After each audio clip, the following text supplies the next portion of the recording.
Most of us have probably had the experience of looking at the world, at the universe around us, and starting to feel very, very small. Maybe it's a time when we're outside on a particularly clear night and we can see the stars stretching on for what feels like forever. Maybe for some of us it was a trip to a vast canyon or mountain range.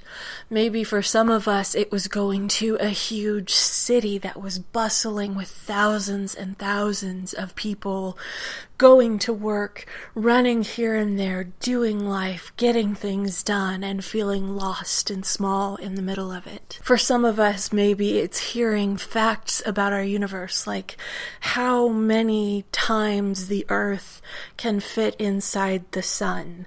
And oh, by the way, the sun is one of the smaller stars that we know about in our galaxy. It's easy to look at this overwhelming scale, this overwhelming grandeur, and just feel minuscule and insignificant in the middle of that. I think this is something that most people touch on at some point in their life. I mean, there's at some point going to be something in this world, in this universe, that rattles you a little bit and forces you to look outside of your own little existence, your own little world, and realize how tiny you are compared to what's out there. Now, this produces a variety of responses. It can be scary.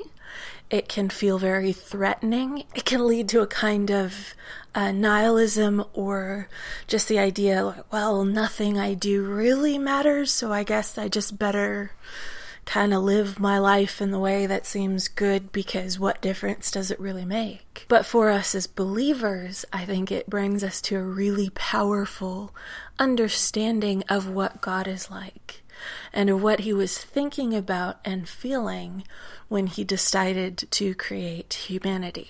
King David had a revelation of this.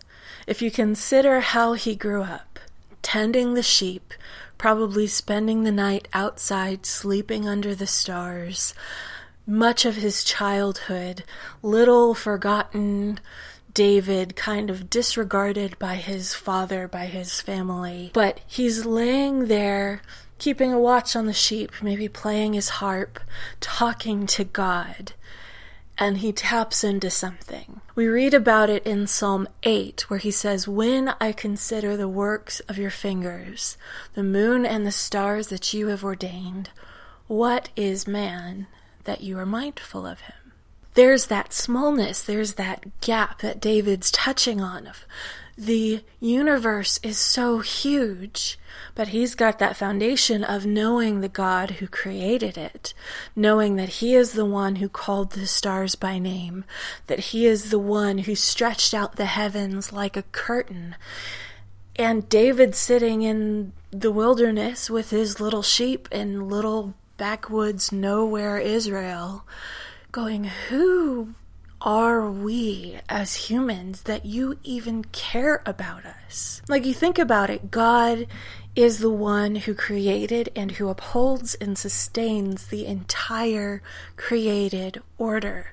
That's the planets, the stars, the solar systems, every living thing on earth. That's the heavenly realms, the angels. And it's easy to look at that and think, oh my gosh, like, why do you even care about us? Like, these little foolish 6 billion or so people running around on this little planet in this little corner of a vast creation. It would almost seem like maybe God has better things to do. But David's revelation of God doesn't stop with, you're huge, I'm tiny. It sure seems like you have more important things to attend to. This is the same psalmist who would go on to write, God, you have searched me and you know me. In Psalm 139, he begins to explain how intimately he is known by God, how God is the one who not just called the stars into existence, didn't just declare at the beginning of time, let there be light, and there was light. He's not just the God before whom the hills melt like wax. He's not just the God who holds the life and breath of every living thing, although he is all of that. In Psalm 139, we meet the God who knit David, the individual, the one person on this one planet in the middle of millions and billions of other people, knits this man together when he's still being formed in his mother's womb.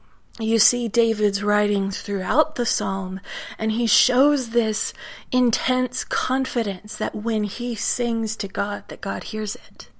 When he talks to God, God actually pays attention and cares and answers and moves things in response to the prayers of his saint. This is one of my favorite things to just meditate on related to the nature of God. God is huge.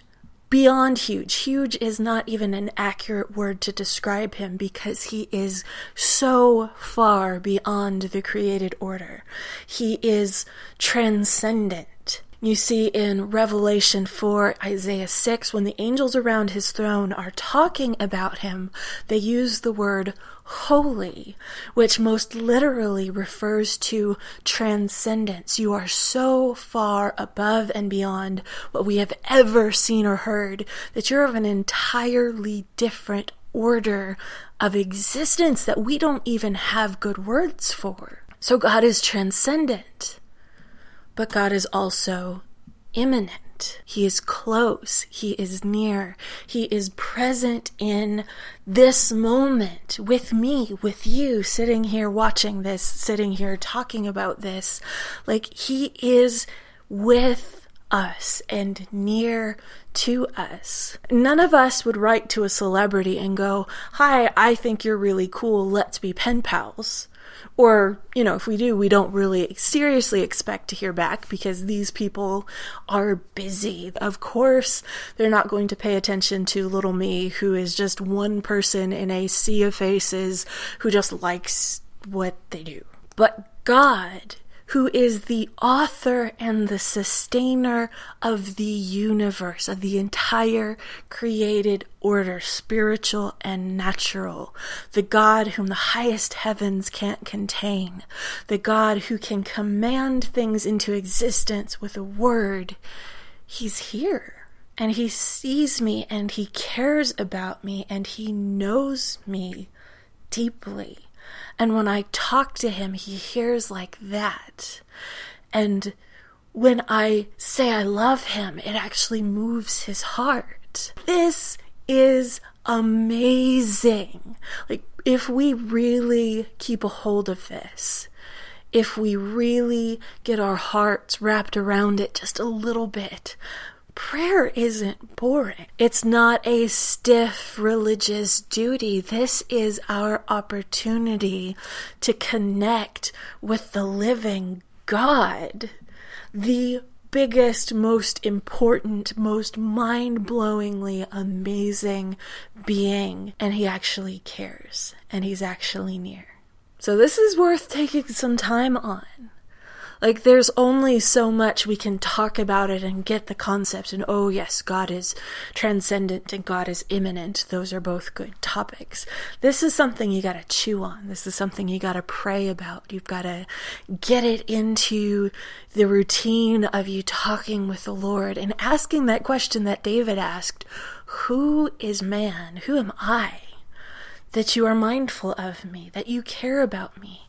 How is it that you can be so vast and so far above me, but still be near me and care about me and see me and respond to me? Like, the fact that we have this privilege to talk to God Most High is the most incredible thing, and it does draw our hearts into worship, into amazement, because This is no small thing. This is nothing to take for granted. So I would definitely encourage you, get Psalm 8, get Psalm 139, find some other scriptures that talk about how vast and powerful God is, but be sure to connect them with the verses that talk about how close and how personal God is, because that's who you get to talk to. That's who wants relationship with you. That's who's put his spirit in you. And just let your heart go there and start to be fascinated by the glory of what we're invited into as believers. I'm Amanda Beatty, and this has been the Interwebercessor channel. I will see you next week. Bye.